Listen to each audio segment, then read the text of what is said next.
હે guys welcome back again. કેમ છો બધા? મજામાં? આઈ હોપ કે તમે બધા મજામાં. તો એક ઓર નવા વિડીયોમાં તમારું સ્વાગત છે. તો સવારના વાગે છે 8:30 અને 9 વાગે જવાનું છે વાડીએ, કેમ કે એક બ્લોગ શૂટ કરવો છે ને એટલા માટે કંઈ કન્ટેન્ટ નહોતું ને, તો મેં કીધું વાડીએ જઈને એક વિડીયો મસ્ત ઉતારીએ. અને સવારમાં એકદમ શાંત વાતાવરણ છે અમારા ગામનું અને એકદમ મસ્ત જોરદાર છે. અને મેં તો નાહી ધોઈને થઈ ગયો છું રેડી. એન્ડ આવડા ઝાડવા રહે ને મસ્ત જ આવડા, તો એને પાણી પાઈ દીધું છે અને મસ્ત હજી તો વાવ્યા છે, જે ઉગે છે. અને આ રીતના મસ્ત છોડ છે જો.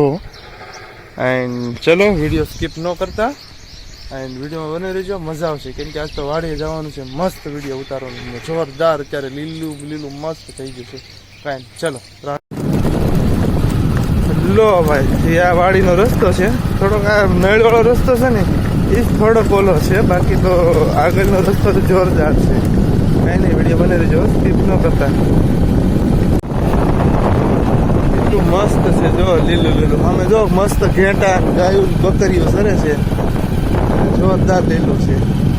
આ વરસાદ હજી આવ્યો તો, હજી તો ઉકાણો નથી જો, તેથી પહેલા વરસાદ આવ્યો હતો. પોદાવા તો આવડો છે ને વાડીનો કેટલો સ્વીટ રસ્તો છે નહીં જો, એકદમ શાંત જો, એકદમ બે બધું ગ્રીનરી છે, મસ્ત જોરદાર.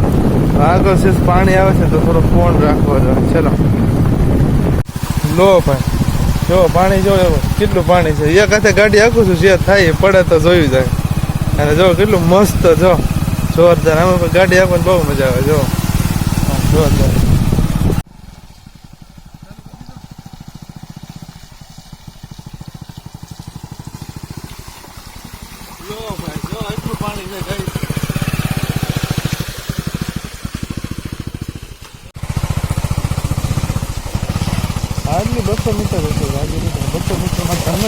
જો આ મેન છે, 200 મીટરનું 200 મીટરનું છે ને વોટરફોલ જેવું છે, એકદમ કદડા જેવું મસ્ત, પણ મજા આવે. અને આ રહ્યું ને ઓછામાં ઓછું આખું ટાયર ડૂબી જાય એટલું ઊંડું છે, પણ મજા આવી ગઈ અત્યારે, જોરદાર છે. અમે ગાડી પાર્ક કરી છે, ઓલી અમે ઊભી છે. અને અમે અશોક કાકા છે ને હમણાં હાથ કરતા હતા, કાંઈ ને હવે ઘડીક રહીને જઈએ. ચાલો. ના જો સ્લીપરી છે, અહીંયા થોડુંક ધ્યાન રાખવું પડે, પણ અહીંયા અમારે સિવાય કોઈ આવતું નહીં હોય. ચાલો ચલો. પાણી જો કેટલું ભરેલું કૂવામાં, કેટલા ફૂટ હોય ખબર નહીં, પણ આ છે પપ્પાના ફ્રેન્ડનો વાડી છે, એનો કૂવો છે. સામે ચા બને છે જો, અહીંયા ચા બને છે, આ એમની ગાડી છે. અને આપણી ગાડી આપણી વાડી આ સાઈડ છે. ગાડી હું સોરી આંબલી રહી ને એ આપણી વાડી છે ને આ બાજુવાળાને આંબલી છે. આઈ થિંક ઓલો બ્લોગમાં તમે જોયું હશે. કાંઈ નહીં, ચલો. તે પેલી ગાડી તો અહીંયા જ હતી, પપ્પાની ગાડી. એન્ડ આપણી ગાડી પાર્ક થઈ ગઈ છે. અને આવડો આ રસ્તો છે. આ બાજુવાળાનો કપાસ જોરદાર છે જો, કેવડો મોટો. આઈ થિંક મારી કથાય મોટો કપાસ આવડો દેખાય નહીં. અને આવડે આંબલી છે. એન્ડ આ આપણો વાડીનો ગેટ છે. એન્ડ ચલો મારો કપા દેખાડી હવે જોઈએ કેવડો છે. બરોબર? વાહ, આ તો બહુ મોટો છે ડો. હે ગાઈસ, આ ડોર બંધ કરવો પડે ભાઈ. અને તે દિવસે આવ્યા હતા પપૈયા હવે નાના નાના હતા ને, પપૈયા જો કેવડા થઈ જશે. આપણે કઈ ખાતા બતા નથી, આપણને ભાવે જ નહીં પપૈયા, ચોખ્ખી જ વાત.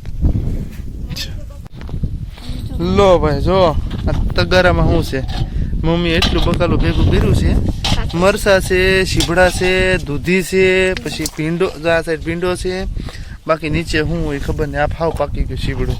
અને આ કપા જો અમારો ખાલી ગાઈસ. હા જો, આ તો હાઈટ ઓછી છે એટલે થોડીક ઓછી એમ, મારી હાઈટ છે કે 6.5 ફૂટ જેવી છે. આ જો ખરા દેખાતા નથી, ઉપરથી ડોકા કાપવા જ પડે એ વાત હશે. પપ્પાની બેદી પેલા કાપતા હતા ડોકા. આવડા કપાસ છે જો, મારી હાઈટમાં કેવડો હમણાં બતાવું જો ગાઈસ. કપાસ જો, આ હાઈટ જો ખાલી કેવડી છે, મારી 1.5 ફૂટ છે, તોય ઊંચો છે કપાસ જો આવડો. અને આપણો કપાસ વાડીમાં જો આમાં હેલા જતો ને તો દેખાય નહીં, જો ખરા કેટલું જોડ છે. ચાલો હવે આગળની પ્રોસેસમાં તમને બતાવી વિડીયોમાં. ઓકે તો ચાલો લેટ્સ સી. પહેલી વખત આવ્યાથી બ્લોગ જોયો તો, ફર્સ્ટ ટાઈમ વાડી આવ્યા હતા ને કેવડી હતી ખબર છે. અને અત્યારે જો કઈ સોલિડ મરસી થઈ ગઈ જો વાડીએ, જોરદાર એક નંબર થઈ ગયા. લો ભાઈ, પેલી વખત બ્લોગ બનાવ્યો કેળ કેવડી હતી, અત્યારે તો મારી જેવડી થઈ ગઈ જોરદાર. આ બી મોટી થઈ ગઈ જો. અને આ આપણો વાડીનો મેઇન લુક છે અહીંથી. આ તો આવડા સીબડા છે અને આ મરસી છે. હવે અંદર જઈએ. ઓકે, શીભડા જો ખાલી, શીભડા જો ખાલી ગાઈસ, તમે શીભડા જો કેટલા હજી તો અહીંયા વાં છે વાં આમ છેઠ સુધી વહેલો છે વાં સુધી અને વાં ભીંડાના ફૂલ આવે હમણાં જ્યાં ત્યાં જઈને બતાવીએ તમને. ઓકે, આ ડોકા કાપેલા છે. આ જો અત્યારે એટલો ઊંચો થાય છે ને કપા, આમ આ ડોકા કાપવા પડે એટલે શું છે નીચે ત્યાં ફેલાય ને એટલે નકર પછી વજન વધી જાય ને તો એના હિસાબે છે ને કપાની વધારે ઝીંડો બીંડો થાય ને તો ડાળું ફણાઈ જાય, એના હિસાબે આ ડોકા કાપવા પડે છે ગાઈસ. ચલો એટલે કોઈ કપડું બાંધે ને તો સમજી લેવાનું કે બિયારણ કરવાટું રાખ્યું છે એને. જો કેવડું છે વાં બધી હાથમાં લેવું તો પણ એના હિસાબે ક્યાંક તૂટી ગયું હોય તો એટલે પછી હુકાઈ જાય, એના હિસાબે મેં હાથમાં નથી લીધું. એન્ડ આ સાઈડ પપૈયો જો આવડા પપૈયા હોત આવી ગયા છે અને આ સાઈડ છે જો મસ્ત જોરદાર ટમેટી બી મોટી થઈ ગઈ છે. એન્ડ આ અમારો વાડીનો લુક છે. આંબલી જો ખાલી એકવાર જો આવું થાય વાડી આવો ને જો આને કૂતરો ચોટી જાય તો ઉખાડું છે અત્યારે પાછળ. આને કૂતરો કહેવાય. જો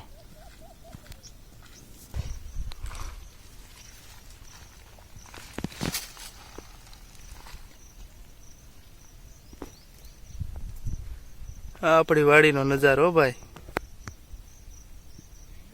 ગાઈસ તો બધા શીપડા પાકી ગયા હતા, 2 મેળા હું ક્યારનો ગોતતો હતો ગાઈસ. તો મસ્ત મને આવા શીપડા હોય ને થોડા નાના માના મને બહુ ભાવે. કાંઈ નહીં ચલો. લો ભાઈ મારું માઇક ગ્લિચ થઈ ગયું છે તો હું વોઇસ ઓવર કરું છું. અને આ શીપડા રહ્યા ને મારા ફ્રેન્ડ હાટું લીધા છે. એ લાઠી રહી છે હિતેશ, અને એની યુટ્યુબ ચેનલ છે હિતેશ ટુરિસ્ટ એન્ડ બ્લોગ. એની હાટું હું શીપડા લઈ જાઉં છું. એન્ડ કંઈક 5-6 ઉતાર્યા છે પણ હું થોડાક હજી વધારે ઉતારીશ. ચલો. લો ભાઈ ત્યાં ઠેલી રહીને એમાં બધું બકાલું હમાઈ ગયું છે અને હજી છે ને આ બધી વસ્તુ હમાઈ ગઈ છે. અને હવે છે ને સામેની વાડી રહીને ત્યાં છે ને ડોડા લેવા જવાનું છે, અંકલે કીધું છે. એટલે આપણી પાડોશી જ છે, પપ્પાના ફ્રેન્ડ જ છે. તો ત્યાં જઈએ ને તમને મળીએ. ઓકે, તો લેટ સી.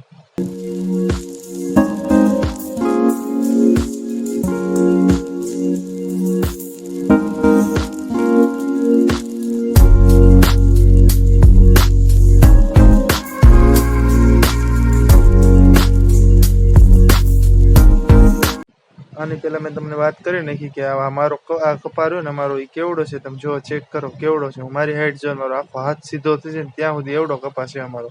અને એટલે પપ્પા એને પ્રમ દિવસે ડોકા ને એવું કંઈક કાપ્યું હતું. આપણને બહુ આઈડિયા નહીં ખેતીવાડીમાં એટલે. અને મારું માઇક લીસ થઈ ગયું છે ને એટલે બધો વિડીયો વોઇસ ઓવર કરું છું. લો ભાઈ ડોડા તો અહીં ગેટ જોડે જ પડ્યા છે. મને એમ કે સામે વાડી રહીને ત્યાં ઉતારવા જવાનું છે. અંકલ ને ઉતારે છે ને તમે કે ઉતારવાના છે. તો આ બહુ એટલા બધા ડોડા છે ને તો મારે 2 ધક્કા થયા. એન્ડ આવડી આ લઈને જાય છે અત્યારે. એન્ડ અહીંયા પ્રોગ્રામ કરતા બહુ મજા આવતી. એન્ડ ચલો